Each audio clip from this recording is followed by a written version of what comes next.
Les premières machines pensantes apparaissent dans les histoires de science-fiction. Par exemple, en 1921, la pièce de théâtre Rossum Universal Robots de l'auteur tchèque Karel Čapek met déjà en scène des machines intelligentes. Dès 1950, c'est au tour des scientifiques d'imaginer des machines pensantes. Le mathématicien britannique Alan Turing publie un article intitulé « Machines de calcul et intelligence » dans lequel il décrit comment savoir si une machine s'approche d'une intelligence humaine. Il appelle cette méthode le jeu de l'imitation, plus connu aujourd'hui sous le nom de test de Turing. Voilà les débuts de l'intelligence artificielle. Pendant l'été 1956, les scientifiques américains John McCarthy, Marvin Minsky, Nathaniel Rochester et Claude Shannon invitent leurs confrères à une conférence sur le thème des machines pensantes au Dartmouth College, une célèbre université des États-Unis. C'est la première fois dans l'histoire que le terme d'intelligence artificielle est utilisé. Ils commencent ensuite leur recherche par décrire très précisément les mécanismes d'apprentissage et d'intelligence chez l'humain pour les reproduire avec une machine. Quel programme, hein ?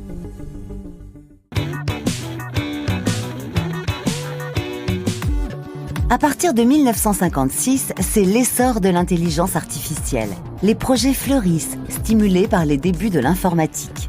Les premières applications de l'IA sont principalement liées aux mathématiques. D'ailleurs, la même année, le premier logiciel d'IA, le Logic Theorist, est créé par deux chercheurs américains, Allen Newell et Herbert Simon. Ce logiciel réalise tout seul des démonstrations de théorèmes mathématiques. Pratique, hein ? En 1957, le psychologue Frank Rosenblatt invente le premier programme d'apprentissage grâce à un réseau de neurones simples, le perceptron. Entre-temps, l'IA trouve un autre terrain d'étude avec la traduction automatique. En 1954, motivé par la guerre froide entre l'URSS et les États-Unis, un programme de traduction automatique voit le jour. Il traduit 49 phrases russes en anglais. Mais c'est à partir de 1957 que les programmes s'améliorent vraiment grâce à Noam Chomsky, un chercheur linguiste américain qui invente des modèles mathématiques de langage pour les rendre compréhensibles aux machines. Plus tard, en 1965, au MIT, Joseph Weizenbaum développe le programme informatique ELIZA. Il remplace le psychothérapeute pendant les entretiens thérapeutiques.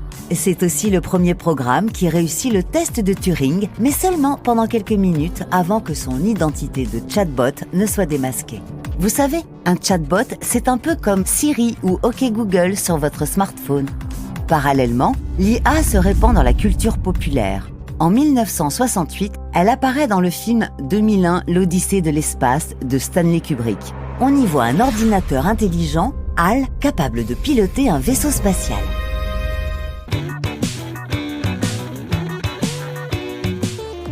La fin des années 1960 marque une période de crise pour l'intelligence artificielle. On parle d'hiver de l'IA.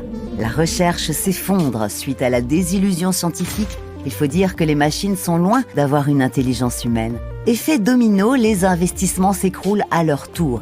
Les premières questions éthiques émergent et avec elles, les premiers reproches. En 1965, le philosophe américain Hubert Dreyfus publie une première critique des recherches sur l'intelligence artificielle.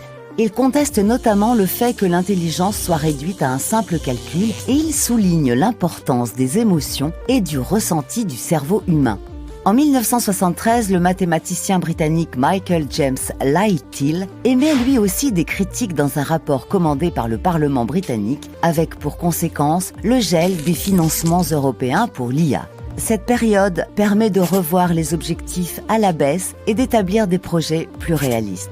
Pendant ce temps, l'IA s'installe de plus en plus dans la culture populaire de science-fiction, comme avec le célèbre duo C3PO, R2D2 dans Star Wars, qui fait son apparition en 1977.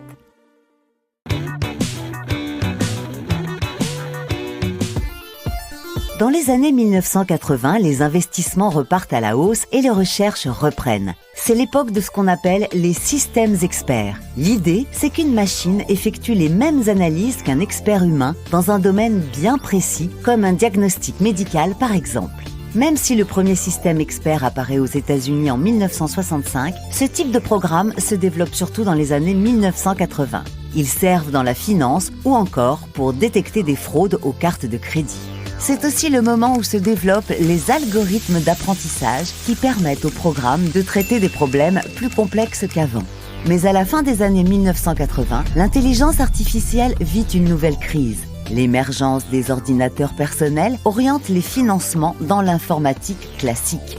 Ce n'est que dans les années 1990 que l'IA réintègre les laboratoires de recherche, stimulés par les progrès de l'informatique et le début du big data. En 1997, pour la première fois, l'intelligence artificielle Deep Blue bat le champion du monde d'échecs de l'époque, Garry Kasparov. La même année, un logiciel de reconnaissance vocale développé par Dragon Systems est installé sur Windows. Cette période marque aussi l'essor du deep learning grâce à des chercheurs comme le français Yann Lequin qui permettent des avancées importantes dans la reconnaissance d'écriture et d'images. Les nouvelles techniques mises au point sont ensuite utilisées pour détecter des fraudes sur les chèques par exemple.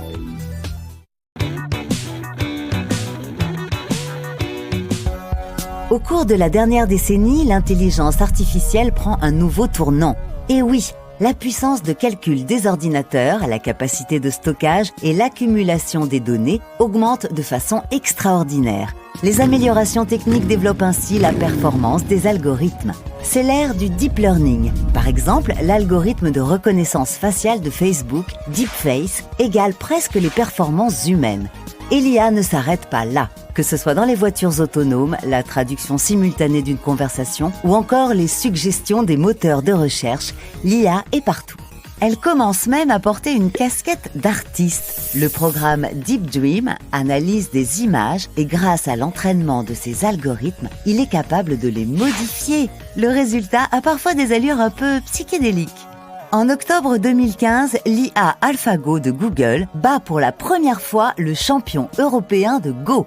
Vous savez, le jeu de stratégie aux milliards de possibilités. En 2017, 80% des plus grosses entreprises du monde avaient déjà investi dans l'intelligence artificielle. Aujourd'hui, le champ des applications de l'IA est immense, mais les questions éthiques évoquées dès les années 1970 sont plus que jamais d'actualité et doivent nous faire réfléchir au statut des futures IA.